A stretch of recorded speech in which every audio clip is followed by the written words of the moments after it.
こんにちは、岡井介です。今回は僕が一番愛用しております著作権フリー音楽サイトをご紹介したいと思います。それはね、エピデミックサウンドなんですけど、僕は今までアートリストにすごく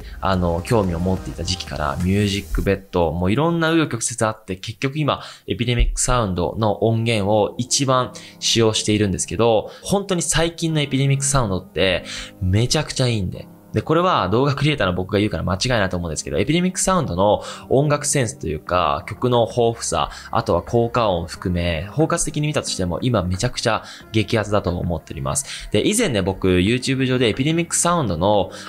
レビューをね、行わせていただいたんですけど、あれから、UI、サイトの仕様もアップデートしているし、曲の幅だったりとか、で、僕がおすすめするアーティストもいますので、今回はそれを皆さんに簡潔にね、お話していこうと思います。著作権フリー音楽って映像制作をする人にとってはもう必要不可欠と言っても過言ではなくて、サウンドの重要性についてはね、皆さんにいろいろとお伝えしてきたんですけど、やっぱりこの著作権フリーの音楽っていかに自分が表現したいと思えるような雰囲気にマッチする音楽をピックするっていうものだったりとか、やっぱりこのプロのアーティストに比べるとちょっと著作権フリーの音源って質が下がるんですけど、その中で一番いいものをピックする能力とか、本当にいろんな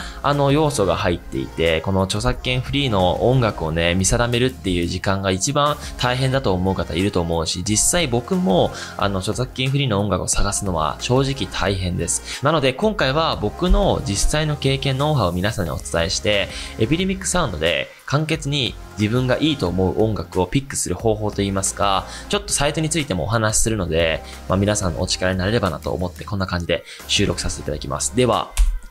早速いきたいと思います。はい。まずね、エピデミックサウンドの UI ですね。このサイトの UI が変わりました。それは細かなところから雰囲気的な部分まで変わりました。まずはブラウズですね。ここには、例えばエレクトロニカとかヒップホップ、ビーツとか、そのジャンルによってカテゴライズされているので、今自分がこの雰囲気だなと思うものをここからピックすることができます。で、その自分が求めている音楽のジャンルをこんな感じでブラウズによってセンスのいい写真でまとめられているっていうのはすごくシンプル。で、僕の場合は基本的にはそのフューチャーベースとかチルポップとか重低音強めな音楽が好んでるんですよ。なのでここで僕はブラウズで一番使うのはこのビーツっていうものですね。で、ビーツっていうものを選ぶと、例えば、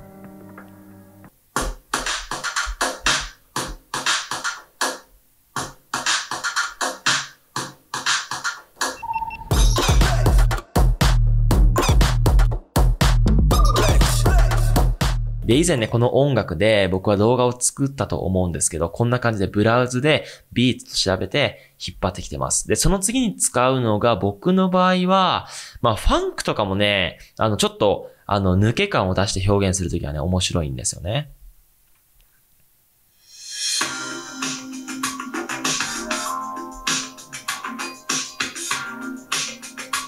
はい。で、今ね、結構適当にエピデミックサウンドのブラウズから音楽流してるんですけど、やっぱり一つ一つの音楽のセンスというか質が高いです。ちなみに今気づいたんですけど、クリスマスのシーズンなんでね、クリスマス系のものがあったりしてますね。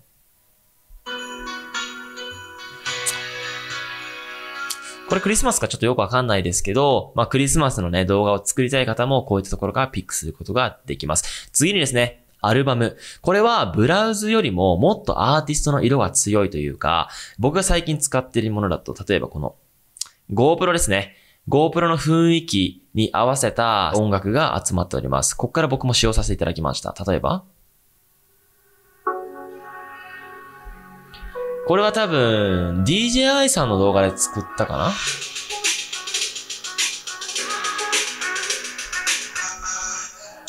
でね、こういう感じで自分が好きな世界観のアルバムを見ることによって、その世界観に近いような、雰囲気の、音源を見つけることができます。なので僕が基本的に使うのは、このブラウズと、このアルバムで、スピーディーに選曲しております。例えばこの GoPro の今の音楽あるじゃないですか。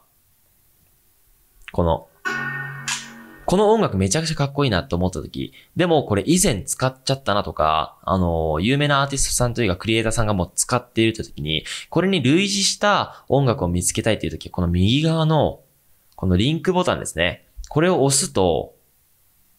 similar to divergent っていうのかなこれこう先ほどの音楽に似たような音楽を今出してくれました。で、そこから、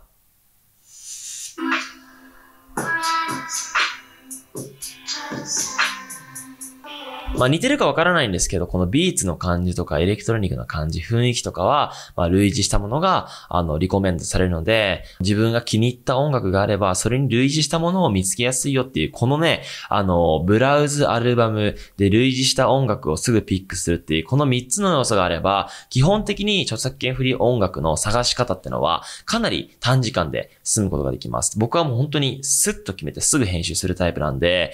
著作権フリーを探す時間を多くはかけないんですけどね。なのでぜひね、この今のノウハウってのは参考にしていただけたら幸いです。で、このエピデミックサウンドが他のサイトと違って一番強いポイントがですね、サウンドエフェクトですね。サウンドエフェクトがサイト内にあるんですね。で、これも先ほどのブラウズと同じで、その雰囲気、世界観によって写真、かっこいい写真があって、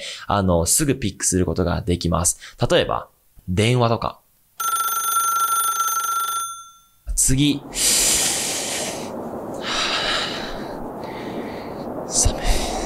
とか、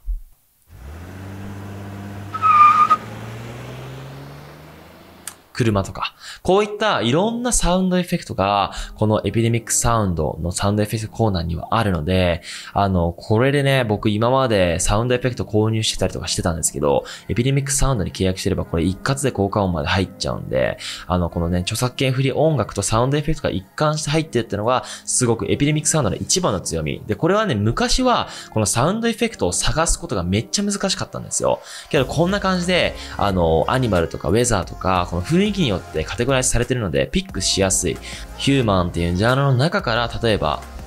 男とか、